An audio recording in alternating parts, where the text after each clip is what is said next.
اللہ تعالیٰ نے ہر صورت سے پہلے بسم اللہ الرحمن الرحیم کو نازل فرمایا، لیکن ایک صورت ایسی ہے اس کا نام ہے سورہ توبہ۔ اس سے پہلے اللہ نے سورہ یعنی بسم اللہ کو نازل نہیں کیا۔ آپ قرآن مجید پڑھیں تو دیکھیں گے کہ پچھلی صورت اور اس صورت کے درمیان بسم اللہ نہیں لکھی ہوتی۔ اس کی وجہ کیا ہے کہ سورہ توبہ میں مشرکین کے ساتھ قتال کا حکم ہے، کافرین کے ساتھ۔ اب اللہ کے قتال کا کوئی جوڑ نہیں بنتا اللہ کی رحمت کے ساتھ، اس لیے اللہ نے اس سے پہلے بسم اللہ نازل نہیں فرمائی، بسم اللہ الرحمن الرحیم۔ اس لیے جب جانور کو ذبح کرتے ہیں تو بسم اللہ پڑھنا ضروری ہے، مگر یہ نہیں پڑھتے بسم اللہ الرحمن الرحیم، بلکہ پڑھتے ہیں بسم اللہ اللہ اکبر۔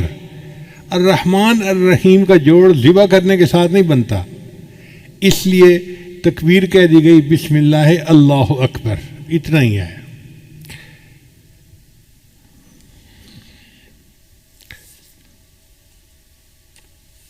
حضرت علی رضی اللہ عنہ فرمایا کرتے تھے کہ جو کچھ پہلے آسمانی کتابوں میں نازل ہوا اللہ نے وہ سب کچھ قرآن مجید میں نازل فرما دیا، اور جو کچھ پورے قرآن مجید میں نازل ہوا وہ اللہ نے سورہ بقرہ میں نازل فرما دیا، اور جو سورہ بقرہ میں نازل ہوا اللہ نے اس کو سورہ فاتحہ میں نازل فرما دیا، اور جو کچھ اللہ نے سورہ فاتحہ میں نازل کیا اس کو اللہ نے بسم اللہ الرحمن الرحیم میں نازل فرما دیا۔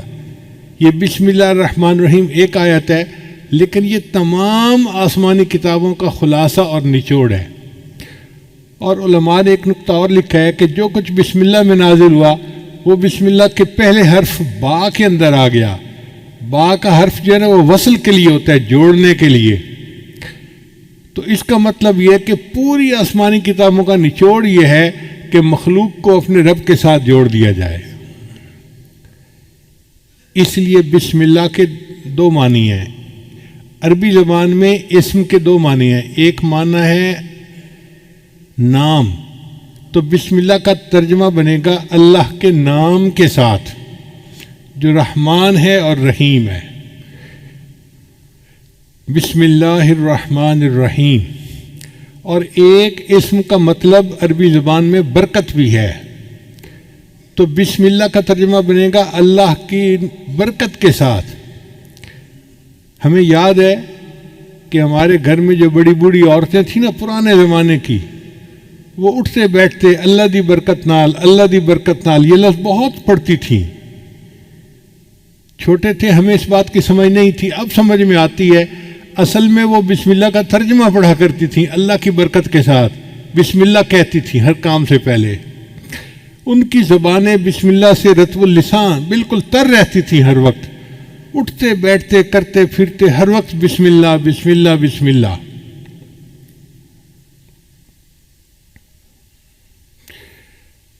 ایک نقطہ اور ذہن میں رکھیے کہ قرآن مجید تو پاک بندہ پڑھ سکتا ہے، اگر کسی پر غسل فرض ہو جیسے جنبی بندہ ہوتا ہے تو وہ قرآن مجید کی تلاوت نہیں کر سکتا، یا عورت حیض کے ایام میں قرآن مجید کی تلاوت نہیں کر سکتی، لیکن فقہا نے لکھا ہے کہ بسم اللہ پڑھ سکتے ہیں۔ کتنی عجیب بات ہے کہ بسم اللہ الرحمن الرحیم گو قرآن کی آیت ہے مگر اس کو پڑھا جا سکتا ہے۔ تو ایک خاتون تھی امرا فرغانیہ، ایک وادی ہے اس کا نام ہے فرغانہ وادی، اس میں بڑے علماء ہوئے ہیں، اندجان مرغینان یہ وہاں کے شہر ہیں۔ ہدایہ جنہوں نے لکھی قاضی برہان الدین المرغنانی رحمۃ اللہ، یہ بھی وہیں سے تھے۔ تو امرا فرغانیہ سے کسی نے پوچھا کہ کیا وجہ ہے کہ عورت حیض کے دنوں میں قرآن مجید کی تلاوت تو نہیں کر سکتی، لیکن اگر وہ بسم اللہ پڑھنا چاہے تو بسم اللہ پڑھ سکتی ہے؟ انہوں نے جواب دیا کہ اصل میں بسم اللہ جو ہے یہ اللہ کا نام ہے، اور کوئی بھی محب کسی بھی حالت میں محبوب کا نام لینے سے روکا نہیں جا سکتا۔ یہ نہیں کہا سکتا کہ اب تم محبوب کا نام نہیں لے سکتے، جس حال میں بھی ہوگا وہ محبوب کا نام تو لے سکتا ہے، اس لیے بسم اللہ کی اللہ نے اجازت عطا فرما دی۔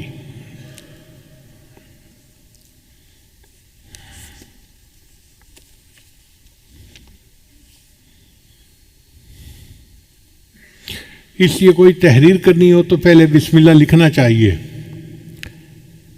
حدیث مبارکہ میں انس عنہ اس کے راوی ہیں کہ من کتب بسم اللہ الرحمن الرحیم تعظیما للہ غفر اللہ لہ، کہ جو بسم اللہ الرحمن الرحیم اللہ کے نام کی تعظیم کی وجہ سے اس کو لکھ لیتا ہے اپنی عبارت سے پہلے، اللہ اس پر اس کے گناہوں کی بخشش فرما دیتے ہیں۔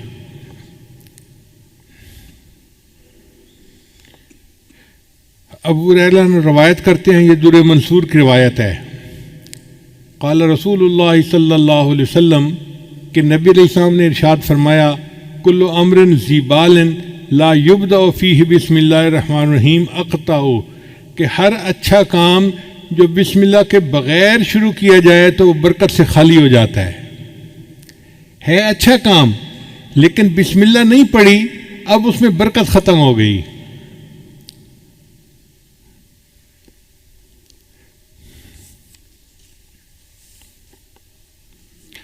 بسم اللہ کی عظمت کا اندازہ اس سے لگائیں کہ کتا ایک نجس جانور ہے۔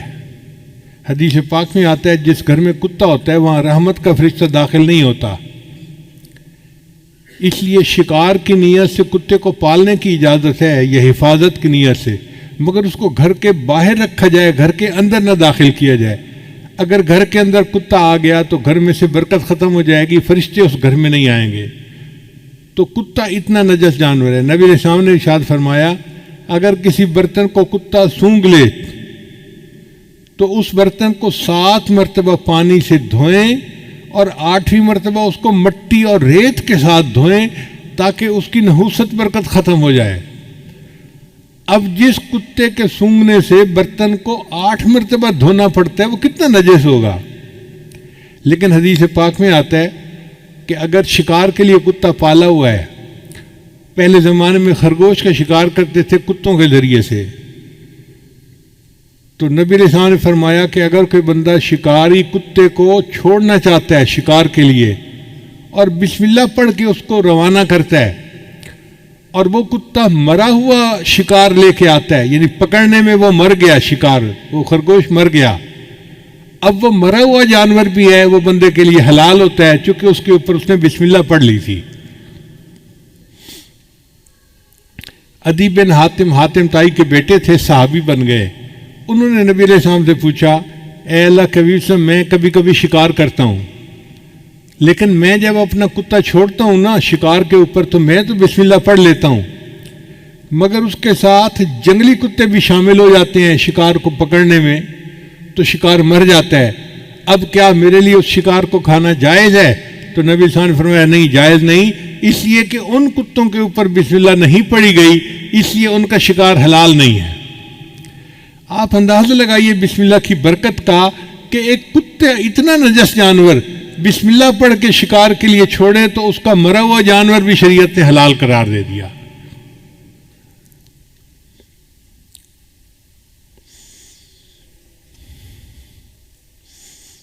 چنانچہ بسم اللہ کی وجہ سے اللہ تعالیٰ بندے کی مشکلات کو ختم کر دیتے ہیں۔ حضور صلی اللہ علیہ وسلم نے حضرت علی عنہ کو فرمایا، الا اعلمک بکلمات اذا وقت فی ورطۃ قلتها، اے علی میں آپ کو کچھ کلمات نہ سکھاؤں کہ جب تم مشکل میں پڑ جاؤ تو ان کلمات کو پڑھ لیا کرو؟ قال بلا، عرض کیا یس اللہ کے حبیب صلی اللہ علیہ وسلم آپ مجھے ضرور سکھائیے۔ تو نبی علیہ السلام نے فرمایا کہ جب تو کسی مشکل میں پڑ جائے فقال بسم اللہ الرحمن الرحیم ولا حول ولا قوت الا باللہ العلی العظیم، جب بھی تو کسی مشکل میں پڑ جائے تو بسم اللہ الرحمن الرحیم پڑھا کر اور لا حول ولا قوت الا باللہ العلی العظیم، ان کلمات کے پڑھنے سے اللہ تیری مشکلات کو دور فرمائیں گے۔ اب یہ عمل کسی ایک عام پیر نے نہیں بتایا، دنیا کے پیروں کے سردار، دنیا کے نبیوں کے سردار حضرت محمد مصطفیٰ احمد مجتبیٰ صلی اللہ علیہ وسلم جو اللہ کے محبوب ہیں، یہ عمل انہوں نے بتایا ہے، تو کتنا سچا اور پکا عمل ہوگا۔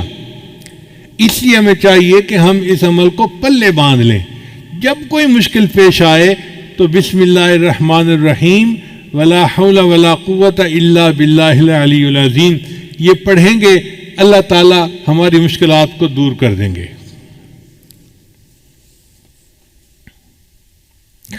پھر بسم اللہ الرحمن الرحیم کی وجہ سے صرف دنیا کی مشکلات دور نہیں ہوتی، آخرت کی مشکلات بھی دور ہوتی ہیں۔ چنانچہ حضرت عیسیٰ علیہ السلام جب کسی قبر کے پاس سے گزرتے تھے تو ان کو کشفاً پتہ چل جاتا تھا کہ قبر میں کیا ہو رہا ہے۔ وہ ایک مرتبہ ایک قبر کے قریب سے گزرے تو انہوں نے دیکھا کہ قبر میں بندے کو عذاب ہو رہا ہے۔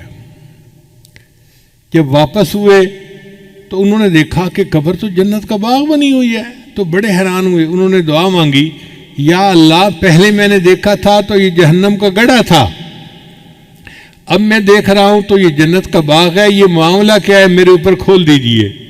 تو اللہ تعالیٰ نے فرمایا، میرے پیارے عیسیٰ علیہ السلام، ایک بندے کی قبر ہے جو بڑا گناہ گار تھا، جب وہ فوت ہوا اس کی بیوی حاملہ تھی اس وقت، تو چونکہ وہ گناہ گار تھا اس کو ہم نے قبر کا عذاب دے دیا۔ اب اس کی بیوی کے ہاں بیٹا پیدا ہوا، بیٹا تھوڑا بڑا ہوا تو ماں اس کو پڑھانے کے لیے مدرسے لے گئی اور قاری صاحب کو کہا کہ میرے بچے کو قرآن پڑھاؤ۔ آج اس بچے نے بسم اللہ الرحمن الرحیم پڑھا، اس کے معصوم منہ سے جب بسم اللہ نکلی تو میری رحمت نے گوارا نہ کیا کہ معصوم بچہ تو بسم اللہ پڑھے اور میں اس کے باپ کو قبر میں عذاب دوں۔ میں نے اس کی باپ کو جنت کا باغ بنا دیا۔ چنانچہ حدیث پاک میں آتا ہے کہ جب کوئی بچہ بسم اللہ پڑھنا سیکھتا ہے اللہ 4 بندوں کی مغفرت فرماتے ہیں بسم اللہ سیکھنے پر۔ ایک بچے کی مغفرت ہو جاتی ہے، ایک پڑھانے والے کی مغفرت ہو جاتی ہے، اور ایک بچے کے ماں باپ ان دونوں کی مغفرت ہو جاتی ہے۔ بسم اللہ کے سیکھنے پر اللہ 4 بندوں کے گناہوں کی مغفرت فرما دیتے ہیں۔ تو اس لیے یہ بسم اللہ ہمیں صرف دنیا کی مشکلات سے ہی نہیں بلکہ قبر کے عذاب سے اور جہنم کی آگ سے بھی بچانے کا ذریعہ ہے۔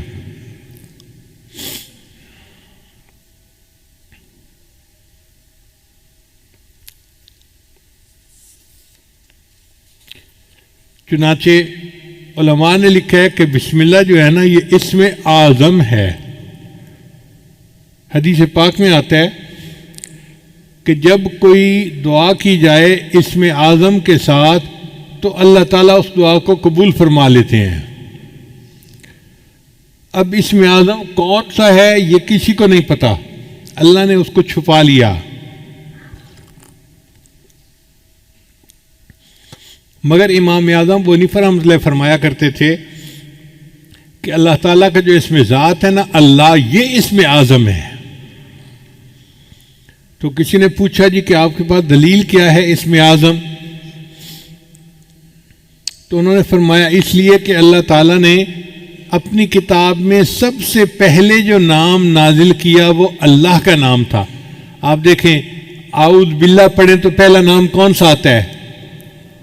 باقی صفاتی نام بعد میں، اور ذاتی نام اعوذ باللہ من الشیطان الرجیم بسم اللہ الرحمن الرحیم، تو اللہ کا نام سب سے پہلے۔ ان کا چونکہ اللہ کا نام سب سے پہلے پڑھا جاتا ہے اس لیے یہ اسم اعظم ہے۔ ان کا جی کوئی اور دلیل دیں؟ ان کا دلیل یہ ہے کہ حدیث پاک سے ثابت ہے کہ اللہ تعالیٰ نے فرشتے کو حکم فرمایا ہوا ہے کہ جب بھی میرے کسی بندے کے نام سے میرا زبان سے میرا نام نکلے تو جب بھی تم وہ نام سنو تم قیامت کا جو سور بجانا ہے اس کو 40 سال پیچھے ہٹا دیا کرو۔ یعنی اللہ کا نام اتنی برکت والا ہے کہ جو بندہ اللہ کہتا ہے تو قیامت 40 سال پیچھے چلی جاتی ہے۔ اب اندازہ لگائیے کہ جو نام اتنی برکت والا ہے کہ قیامت جیسی مصیبت کو 40 سال کے لیے ٹال دیتا ہے، اگر ہم اللہ کے نام کو کثرت کے ساتھ پڑھیں گے تو ہماری زندگی کی پریشانیاں کیوں نہیں ٹل جائیں گی؟ بس انسان شوق کے ساتھ محبت کے ساتھ اللہ کا نام پڑھے۔ حدیث مبارکہ میں لا تقوم الساعہ اس وقت تک قیامت قائم نہیں ہو سکتی حتیٰ یقال فی الارض اللہ اللہ، حتیٰ کہ زمین میں کوئی ایک بندہ بھی اللہ اللہ کہنے والا ہوگا۔ جب تک اللہ کا نام دنیا میں رہے گا قیامت نہیں آ سکتی۔ قیامت کا آئے گی جب اللہ کا نام لینے والا ہی کوئی نہیں رہے گا، تب قیامت آئے گی۔ تو اللہ کا نام اتنی برکت والا ہے۔ تو امام صاحب نے فرمایا کہ حدیث پاک سے بھی ثابت ہوتا ہے کہ یہ اسم اعظم ہے۔ آگے سوال پوچھنے والے بھی فقہا تھے، عالم تھے، ان کا نہیں جی کوئی سکہ بند دلیل دیں کہ بندہ کا دل مطمئن ہو جائے۔ تو امام صاحب نے کہا اچھا سکہ بند دلیل یہ ہے کہ جب موسیٰ علیہ السلام کوطور پر گئے تو اس وقت ان کو پتہ نہیں تھا کہ یہ آگ کیا ہے، اللہ نے خطاب فرمایا اور اللہ نے اپنا تعارف کروایا، اننی انا اللہ، میں اللہ ہوں۔ اگر کوئی اور نام اس میں اعظم ہوتا تو اللہ اس نام سے اپنا تعارف کرواتے۔ اللہ نے تعارف میں کہا کہ میرا نام اللہ ہے، اس کا مطلب ہے کہ یہی اس میں اعظم ہے۔ اب یہ ایسی دلیل تھی کہ سب علماء نے مان لیا کہ واقعی اللہ کا نام اس میں اعظم ہے۔ چنانچہ اللہ اللہ کے نام سے جو دعا مانگی جائے وہ دعائیں قبول ہوتی ہیں، اور اللہ کا نام جس چیز پر پڑھ دیا جائے وہ چیز میں برکت آ جاتی ہے۔ حضرت ابو الدرداء رضی اللہ عنہ کی ایک باندی تھی، وہ ایک دن پوچھنے لگی کہ حضرت آپ کس جنس سے تعلق رکھتے ہیں؟ ان کا میں انسان ہوں۔ کہنے لگی نہیں مجھے نہیں لگتا کہ آپ انسان ہیں، آپ کوئی اور ہیں۔ ان کا نہیں میں انسان ہوں، تمہارے جیسا انسان ہی ہوں۔ اس نے کہا اس لیے کہ میں 40 دن سے آپ کے کھانے میں زہر ملا کے آپ کو کھلا رہی ہوں اور آپ پہ کوئی اثر نہیں ہوتا، آپ انسان نہیں ہیں۔ ان کا نہیں میں انسان ہوں، لیکن میری عادت ہے کہ میں نبی علیہ السلام کی بتائی دعا پڑھ لیتا ہوں، بسم اللہ الذی لا یضر مع اسمہ شیء فی الارض ولا فی السماء وہو السمیع العلیم۔ اس کی برکت سے اللہ مجھے کھانے کی نقصان دہ چیزوں سے محفوظ فرما لیتے ہیں۔ اور یہی واقعہ خالد بن ولید رضی اللہ عنہ کے ساتھ پیش آیا کہ ایک مرتبہ دشمن نے اپنا ایک نمائندہ بھیجا جس کے پاس زہر کی ایک بوتل تھی، چھوٹی سی شیشی تھی۔ اس نے کہا جناب آپ ہمارا مقابلہ کر ہی نہیں سکتے، اس لیے کہ یہ ایک زہر ہے، اس کا ایک قطرہ بھی اگر کوئی بندہ پی لے تو وہ بچ نہیں سکتا، اور ہم نے اپنی تلواروں کی دھار پر یہ زہر لگائی ہوئی ہے، اس لیے اگر اس کا چھوٹا سا کٹ بھی کہیں لگ جائے تو وہ بندہ کٹ کی وجہ سے نہیں زہر کی وجہ سے مر جاتا ہے، آپ ہمارا مقابلہ کر ہی نہیں سکتے۔ جب اس نے یہ بات کہی تو خالد بن ولید نے فرمایا اچھا یہ زہر کی شیشی مجھے دکھاؤ۔ وہ ہاتھ میں لی اور آپ نے پڑھا بسم اللہ الذی لا یضر مع اسمہ شیء فی الارض ولا فی السماء، اور پوری زہر کی بوتل آپ نے پی لی اور اللہ نے ان کو محفوظ رکھا۔ یعنی جس نام کی برکت سے زہر کے اثرات بھی بندے کو نقصان نہیں دے سکتے تو باقی چیزیں کیا نقصان دیں گی۔ اس لیے ہمیں چاہیے کوئی چیز پینی ہو یا کھانی ہو تو بسم اللہ اس سے پہلے ضرور پڑھا کریں تاکہ اس چیز کے نقصان سے اللہ ہماری حفاظت فرمائے۔ چنانچہ عثمان ابن عفان رضی اللہ عنہ سے روایت ہے کہ نبی علیہ السلام نے فرمایا کہ بسم اللہ الرحمن الرحیم میں جو نام ہے یہ اسم اعظم ہے۔ ان کا اللہ کے بسم یہ اسم اعظم ہے؟ فرمایا ہاں، اس میں اور اسم اعظم میں ایسا تعلق ہے جیسے آنکھ کی سفیدی اور آنکھ کی سیاہی کے اندر ہوتا ہے۔ اب آنکھ کی سفیدی اور آنکھ کی سیاہی آپس میں ملی ہوئی ہیں، آپ اپنی آنکھ میں دیکھیں سیاہی اور سفیدی ملی ہوئی ہیں، تو اس کا مطلب یہ کہ نبی علیہ السلام نے ڈائریکٹ نہیں بتایا چونکہ اللہ تعالیٰ راز رکھنا چاہتے تھے، لیکن ہنٹ دے دیا کہ بسم اللہ اور اسم اعظم میں بہت قرب ہے۔ تو بہرحال اللہ کا نام اسم اعظم ہے۔ چنانچہ علامہ کلوبی رحمۃ اللہ نے لکھا ہے کہ ایک عورت تھی اور اس کا خاوند جو تھا وہ بہت زیادہ کرخت مزاج کا تھا۔ وہ موقع ڈھونڈتا تھا کہ میں کسی طرح اپنی بیوی کو ذلیل و رسوا کروں، پریشان کروں، ڈانٹ ڈپٹ کروں، مار پیٹ کروں۔ ایک مرتبہ اس کے پاس کچھ پیسے تھے، اس نے وہ تھیلی اپنی بیوی کو پکڑا دی اور کہا کہ ان کو محفوظ رکھ دینا۔ اس عورت کی عادت تھی کہ جو کام کرتی تھی وہ بسم اللہ پڑھ کے کرتی تھی، ہر کام سے پہلے بسم اللہ پڑھتی تھی۔ چنانچہ اس نے بسم اللہ پڑھا اور الماری کے اندر وہ تھیلی رکھ دی۔ اب بیچاری کو کیا پتا تھا کہ میرے خامد کی نیت کیا ہے۔ خامد نے جب دیکھا کہ عورت دوسرے کمرے میں ہے، اس نے وہ تھیلی اٹھائی اور اس کے جو پیسے تھے، وہ کوئن تھے، اس نے وہ ایک کنواں تھا گھر کے اندر، اس کنویں کے اندر پھینک دیے اور خالی تھیلی اس نے واپس رکھ دی۔ اس کا مطلب یہ تھا کہ اب میں اس کو کہوں گا میرے پیسے واپس لاؤ، یہ کہے گی پیسے نہیں، تو پھر مجھے موقع مل جائے گا، میں پھر ڈانٹ ڈپٹ کروں گا، اس کو ذلیل رسوا کروں گا۔ عورت بیچاری کو کیا پتا تھا۔ اب 2-3 دن کے بعد خاوند نے اس کو بلایا اور کہا دیکھو میں نے تمہیں جو پیسے دیے تھے نا، مجھے ضرورت ہے، پیسے واپس لاؤ۔ چنانچہ وہ عورت گئی، اس نے جا کے بسم اللہ پڑھ کے الماری کا دروازہ کھولا۔ کہتے ہیں کہ جب اس نے الماری کا دروازہ کھولا، اللہ تعالیٰ نے جبریل علیہ السلام کو حکم دیا کہ میری اس بندی نے بسم اللہ پڑھا ہے، آپ جائیں اور کنویں سے وہ سارے پیسے نکال کے اس کی تھیلی میں واپس کر دیں۔ تو جب اس نے دیکھا تو تھیلی میں پیسے تھے، اس نے لا کر اپنے خامد کو دے دیے۔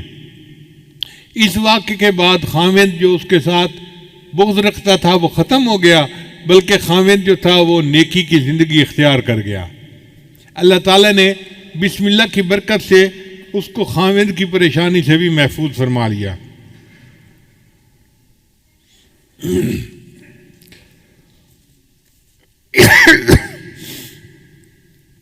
بسم اللہ میں ہر درد کے لیے شفا موجود ہے۔ چنانچہ قیصر روم نے حضرت عمر رضی اللہ عنہ کو خط لکھا۔ اس وقت تو مسلمان بہت زیادہ سویلائزڈ اور بڑی پاور سمجھے جاتے تھے، تو قیصر روم نے خط لکھا عمر رضی اللہ عنہ کو کہ مجھے سر میں ہر وقت درد رہتا ہے، جیسے شیٹی کا پین ہوتا ہے نا، آدھے سر میں درد ہوتی ہے، اس کے سر میں ہر وقت درد رہتا تھا۔ اس نے کہا کہ اگر آپ کے پاس کوئی اس کا علاج ہو تو مجھے بھیج دیجیے۔ حضرت عمر رضی اللہ عنہ نے ایک ٹوپی بھجوائی اور فرمایا کہ اس ٹوپی کو سر پہ کر لیا کریں، آپ کے سر کی درد دور ہو جائے گی۔ چنانچہ وہ ٹوپی جب سر پہ کرتا، جتنی دیر کرتا درد ختم ہو جاتی، جب ٹوپی اتارتا درد پھر شروع ہو جاتی۔ اب ایک دن اس نے سوچا کہ اس ٹوپی میں کیا مقناطیسیت ہے۔ چنانچہ اس نے ٹوپی کو اتار کے دیکھا تو اس کے اندر کی طرف حضرت عمر رضی اللہ عنہ نے بسم اللہ الرحمن الرحیم لکھا ہوا تھا۔ اس آیت کی برکت سے اللہ اس کے سر کے درد کو ختم فرما دیتے تھے۔ چنانچہ صحابہ کرام بیمار بندے کو بسم اللہ پڑھ کے دم کیا کرتے تھے۔ حدیث پاک میں آتا ہے کہ جبریل علیہ السلام، عائشہ رضی اللہ عنہا روایت کرتی ہیں کہ جبریل علیہ السلام کئی مرتبہ آتے اور نبی علیہ السلام بیمار ہوتے تو جبریل علیہ السلام بسم اللہ پڑھ کے اپنے محبوب صلی اللہ علیہ وسلم کو دم کیا کرتے تھے۔ یہ ایک ایسا عظیم عمل ہے کہ جو ہماری سب بیماریوں، سب دردوں، سب مصیبتوں کے لیے تریاک ہے۔ حضرت عثمان بن ابی العاص نے نبی علیہ السلام سے شکایت کی، اے اللہ کے حبیب صلی اللہ علیہ وسلم، میں جب سے مسلمان ہوا ہوں تو میرے جسم میں دردیں رہتی ہیں، ادھر درد ادھر درد۔ تو نبی علیہ السلام نے فرمایا تمہیں جس جگہ پہ درد ہو تم ہاتھ رکھ کر اس کے یعنی جگہ پر ہاتھ رکھ کے بسم اللہ پڑھ لیا کرو، اللہ تمہارے درد کو ختم کر دے گا۔ چنانچہ جب ان کو درد محسوس ہوتی تھی وہ درد کی جگہ پر ہاتھ رکھتے تھے اور بسم اللہ الرحمن الرحیم پڑھ لیتے تھے۔ اس کی برکت سے اللہ نے ان کے درد کو ختم فرما دیا تھا۔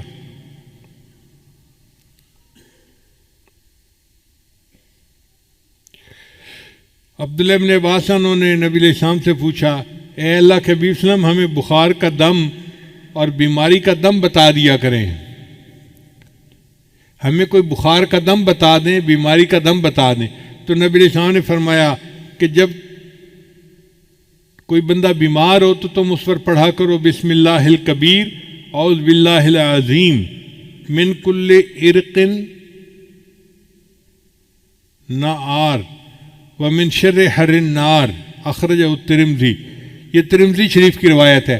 تو تو نبی علیہ السلام نے ان کو بخار کا یہ دم سکھایا۔ اس کا مطلب یہ کہ بسم اللہ کی برکت سے اللہ تعالیٰ واقعی بندے کی بیماری کو ختم فرما دیتے ہیں۔ اس لیے ہر تکلیف کے وقت بسم اللہ پڑھنی چاہیے۔ احد کے موقع پہ حضرت طلحہ رضی اللہ عنہ کو زخم لگا تو بے اختیار ان کی زبان سے آہ نکلی۔ جیسے زخم لگتا ہے نا تو آہ بندہ کرتا ہے، آہ۔ تو جب ان کو زخم لگا تو انہوں نے آہ کی، تو نبی علیہ السلام نے فرمایا لو قلت بسم اللہ لرأیت بناءک الذی بنى اللہ لک فی الجنۃ وانت فی الدنیا، اگر تو اس موقع پر بسم اللہ کہتا جو تجھے چوٹ لگی تو تو دنیا میں رہتے ہوئے جنت میں اپنے ٹھکانے کو دیکھ لیتا۔ اگر تو بسم اللہ پڑھتا تو آپ دنیا میں رہتے ہوئے اپنے جنت کے ٹھکانے کو آنکھوں سے دیکھ لیتے۔ تو یہ بسم اللہ ایسا عمل ہے۔ چنانچہ ایک صحابی نبی علیہ السلام کے ساتھ سواری پر سوار تھے، تو سواری کو ٹھوکر لگی تو صحابی نے کہا تا سے شیطان برباد ہو جائے۔ تو نبی علیہ السلام نے فرمایا کہ ایسے نہ کہا کرو کہ شیطان برباد ہو جائے، وہ موٹا ہو جاتا ہے سن کے کہ دیکھو میں نے شرارت کی اور ان کو تکلیف پہنچی، وہ موٹا ہو جاتا ہے۔ تم پڑھا کرو بسم اللہ، جب تم بسم اللہ کرو گے تو شیطان یعنی کمزور ہو کے چونٹی جیسا بن جائے گا بسم اللہ کی برکت کی وجہ سے۔ تو اس کا مطلب ہے کہ ٹھوکر لگنے پر، تکلیف پہنچنے پر ہم اگر بسم اللہ پڑھیں گے تو اللہ تعالیٰ شیطان کو چھوٹا کر دیں گے اور ہماری تکلیف کو دور فرما دیں گے۔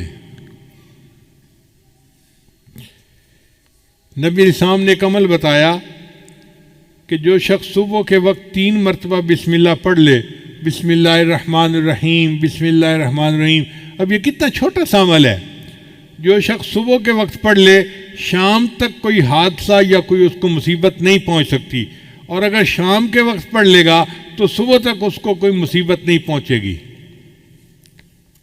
یہ کتنا چھوٹا عمل ہے۔ اپنے گھر میں اپنی بیویوں کو بھی بتائیں، اپنے بچوں کو بھی، اور ان کی عادت بنائیں کہ وہ ہر وقت یہ بسم اللہ کا عمل کرنا شروع کر دیں۔ عبداللہ ابن عباس عنہ کی روایت ہے کہ ایک شخص نبی علیہ السلام کی خدمت میں حاضر ہوا اور اس نے کہا اے اللہ کے میرے حادثے بہت ہوتے ہیں، ایکسیڈنٹ ہر وقت، کبھی کوئی اور میں بڑا پریشان ہوں۔ نبی علیہ السلام نے فرمایا کہ تم جب گھر سے نکلا کرو تو یہ پڑھ لیا کرو بسم اللہ علی نفسی و اہلی و مالی، یعنی میرے اوپر بسم اللہ، میرے اہل کے اوپر اور میرے مال کے اوپر بسم اللہ، تم یہ دعا پڑھ لیا کرو۔ اس صحابی نے جب سے یہ دعا پڑھنی شروع کر دی اس کے بعد زندگی بھر ان کا کوئی حادثہ نہیں ہوا، اللہ نے حادثے سے ان کی حفاظت فرما لی۔ اس لیے بسم اللہ جب انسان پڑھتا ہے تو حدیث پاک میں آتا ہے کہ اگر کوئی بندہ کپڑے اتارنا چاہے، جیسے کپڑے بدلنے ہوتے ہیں، نہانا ہوتا ہے، تو کپڑے اتارنے کی ضرورت پیش آ جاتی ہے، اگر وہ اس سے پہلے بسم اللہ پڑھ لے تو اللہ اس کے گرد ایک دیوار بنا دیتے ہیں، جیسے قناعت آ جاتی ہے نا تو بندہ دوسروں سے اوجھل ہو جاتا ہے، تو بسم اللہ پڑھنے سے ایک قناعت سی بن جاتی ہے اور اس کو جن شیاطین نہیں دیکھ سکتے، کوئی نہیں دیکھ سکتا، تو وہ ان کے ڈر یعنی شر سے محفوظ رہتے ہیں۔ اب لوگ کہتے ہیں جی جن کا اثر ہو گیا، بھئی ہونا تو تھا ہی صحیح، آپ نے کپڑے بدلے بسم اللہ پڑھی نہیں، اگر قریب کوئی جن ہوگا تو اس کو غصہ آیا ہوگا کہ میرے سامنے کیوں یہ کپڑے ننگا ہو رہا ہے، تو اس نے تمہیں نقصان پہنچا دیا۔ تو نبی علیہ السلام نے ہمیں ہر دکھ درد سے بچنے کا عمل بتا دیا۔ وہ ہمارے محسن حقیقی ہیں، باتیں نظر آتی ہیں سادہ سی اور چھوٹی سی، لیکن اگر ہم ان کو اپنا لیں تو بڑی بڑی مصیبتوں سے ہم بچ سکتے ہیں۔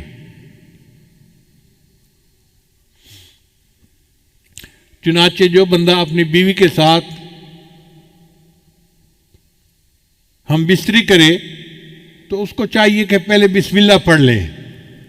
دعا ہے بسم اللہ جنبنا الشیطان و جنب الشیطان ما رزقتنا۔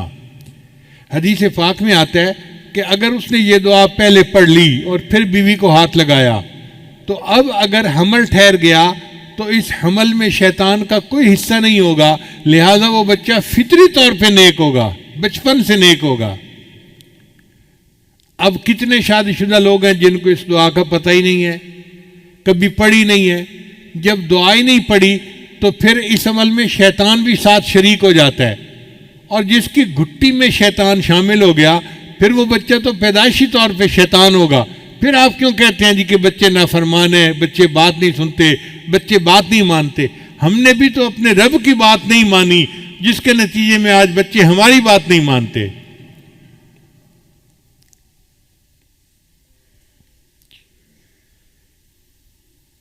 نبی السلام نے ارشاد فرمایا، جابر بن عبداللہ رضی اللہ عنہ کی روایت ہے کہ نبی السلام نے فرمایا کہ جب رات کو سوتے وقت بسم اللہ پڑھ کے دروازے بند کرو، یعنی اپنے دروازے جو گھر کے بند کرنے ہیں نا، عورتیں عام طور پہ بند کرتی ہیں گھر کے دروازے، تو عورتوں کو یہ عمل سکھانا چاہیے کہ وہ گھر کے دروازے بند کرنے سے پہلے بسم اللہ پڑھ لیا کریں، کیونکہ جو دروازہ بسم اللہ پڑھ کے بند کیا جاتا ہے شیطان وہ دروازہ نہیں کھول سکتا، شیطان گھر میں داخل نہیں ہو سکتا پھر۔ اور بسم اللہ پڑھ کے اپنے پانی کے مشکیزے کا منہ باندھ لیا کرو، اور بسم اللہ پڑھ کے اپنے برتن ڈھانپ لیا کرو، اور اگر ڈھانپنے کے لیے کوئی چیز نہ ملے تو برتن کے اوپر لکڑی رکھ دیا کرو اور بسم اللہ پڑھ لیا کرو، اور بسم اللہ پڑھ کے اپنی لائٹوں کو، چراغوں کو بند کر دیا کرو۔ اگر تم بسم اللہ پڑھ کے یہ سارے کام کرو گے تو رات کو کوئی شیطان گھر میں داخل نہیں ہوگا، اس گھر میں کوئی گناہ نہیں ہوگا، اور اس گھر میں کوئی پریشانی نہیں آئے گی۔ آج دیکھیے بسم اللہ نہیں پڑھتے تو ہمارے گھروں میں دن رات گناہ ہو رہے ہوتے ہیں۔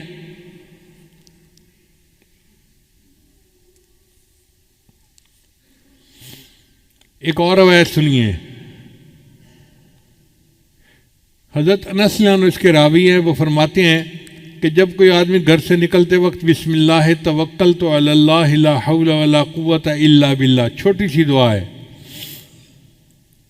بسم اللہ توکلت علی اللہ لا حول ولا قوت الا باللہ پڑھ لیتا ہے، اس کو کہا جاتا ہے کہ تمہیں ہدایت دی گئی اور تمہاری طرف سے شر کی کفایت کی گئی اور تمہیں مصائب سے بچا لیا گیا۔ یعنی اللہ اس کے بارے میں فرماتے ہیں کہ اس بندے کو ہدایت دی گئی، اس کو شر سے بچا لیا گیا، تو شیطان اس سے دور ہٹ جاتا ہے۔ شیطان کہتا ہے میں اس بندے کا جب کچھ بگاڑ ہی نہیں سکتا تو میں اس کا پیچھا کس لیے کروں؟ تو دیکھیے گھر سے نکلتے ہوئے دعا پڑھنے سے انسان شیطان کے داؤ سے بچ جاتا ہے۔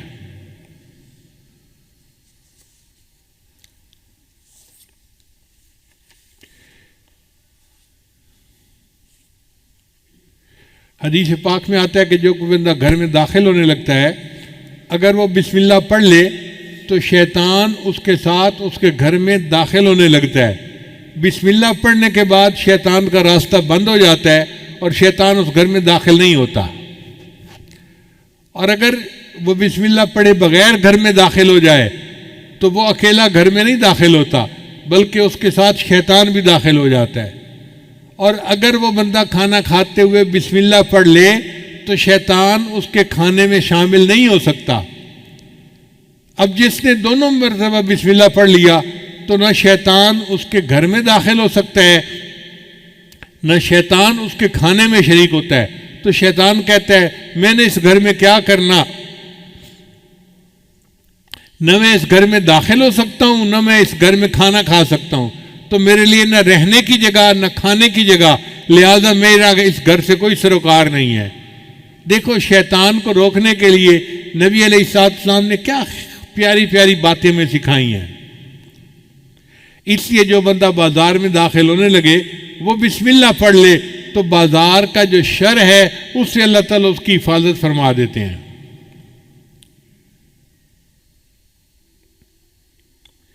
اس لیے حدیث پاک میں آتا ہے کہ انسان کھانے سے پہلے اگر بسم اللہ پڑھ لے تو شیطان اس کے کھانے میں اس کے ساتھ شریک نہیں ہو سکتا۔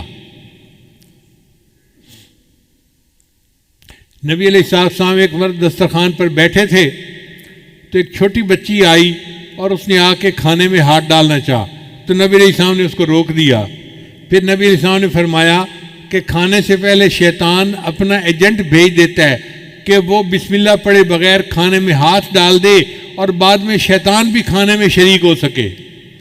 اس لیے جب کھانا شروع کرو تو بسم اللہ پڑھ کے شروع کرو تاکہ شیطان اس میں شریک نہ ہو سکے. چنانچہ واقعہ کتابوں میں لکھا ہے کہ دو شیطان آپس میں ملے. ایک بڑا موٹا تازہ تھا، مشٹنڈا تھا، اور دوسرا بہت ہی دبلا پتلا تھا. تو اس نے پوچھا مشٹنڈے نے کہ سناؤ بھائی تم کیوں اتنے کمزور ہو؟ اس نے کہا یار میں جس بندے کے ساتھ ہوں نا وہ بندہ بسم اللہ پڑھ کے گھر میں داخل ہوتا ہے تو میں اس کے گھر میں داخل ہی نہیں ہو سکتا. پھر وہ بسم اللہ پڑھ کے کھانا کھاتا ہے، میں اس کے کھانے میں شریک ہی نہیں ہو سکتا. نہ مجھے رہنے کی جگہ ملتی ہے نہ مجھے کھانا ملتا ہے، تو میں نے کمزور ہی ہونا ہے نا.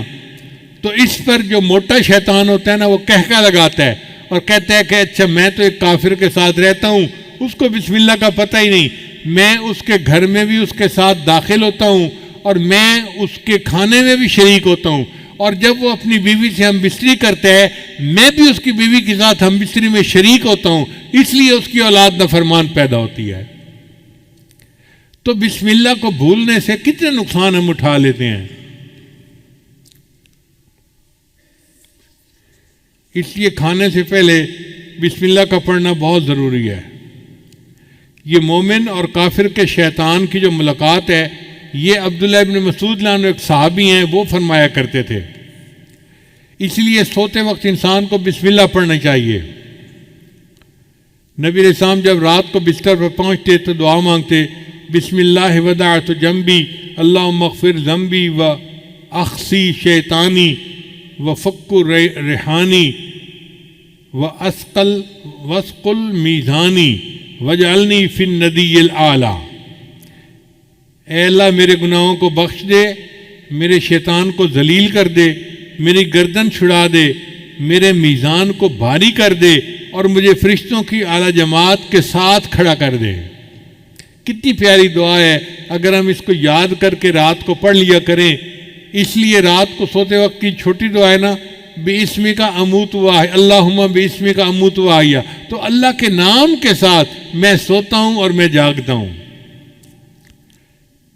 نبی صاحب نے ارشاد فرمایا لا وضوء لمن لم یذکر اسم اللہ، اس بندے کا وضو ہی نہیں ہوتا جو بسم اللہ سے وضو کی ابتدا نہ کرے.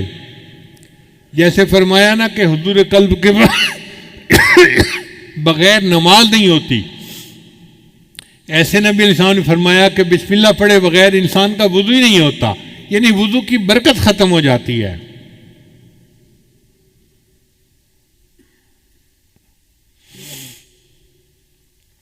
اس لیے سواری پر سوار ہوتے وقت بسم اللہ پڑھنا چاہیے.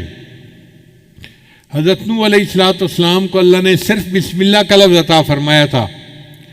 وقال ارکبوا فیہا بسم اللہ مجریہا ومرساہا ان ربی لغفور الرحیم. تو وہ صرف بسم اللہ پڑھا کرتے تھے. اللہ کی شان کہ ان کی کشتی اتنے بڑے سیلاب کے اندر سے نجات پا گئی. تو علماء نے نکتہ لکھا ہے اگر صرف بسم اللہ کے لفظ کے ساتھ نوح علیہ السلام کی کشتی اتنے بڑے سیلاب سے نجات پا جاتی ہے تو ہم اگر پوری بسم اللہ پڑھیں گے ہماری زندگی ہمارے پریشانیوں کے سیلاب سے کیوں نہیں نجات پائے گی.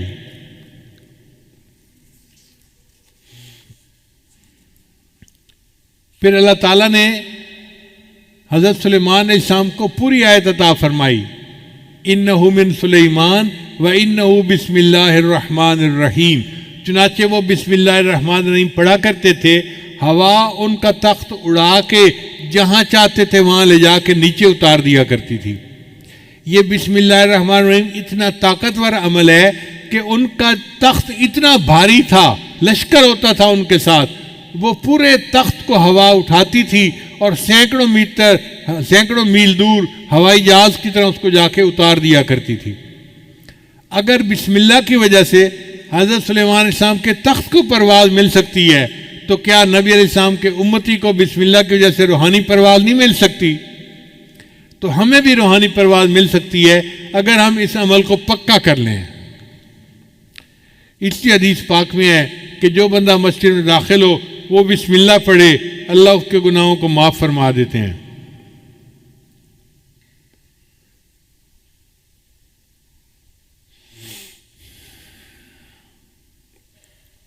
حدیث مبارکہ میں آتا ہے کہ جب تم اپنے میت کو قبر میں اتارنے لگو تو بسم اللہ پڑھ کے میت کو قبر میں اتارو گے، بسم اللہ کی برکت سے اللہ قبر کا عذاب معاف فرما دیں گے۔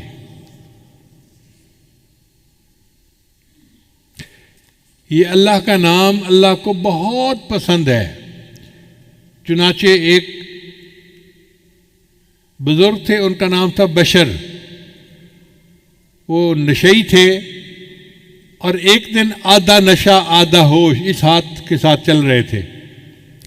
انہوں نے راستے میں ایک کاغذ پڑا ہوا دیکھا جس کے اوپر اللہ کا نام لکھا ہوا تھا، تو اس کو دیکھ کر وہ حیران ہوئے کہ کاغذ پر تو اللہ کا نام لکھا ہوا ہے اور یہ زمین کے اوپر پڑا ہے۔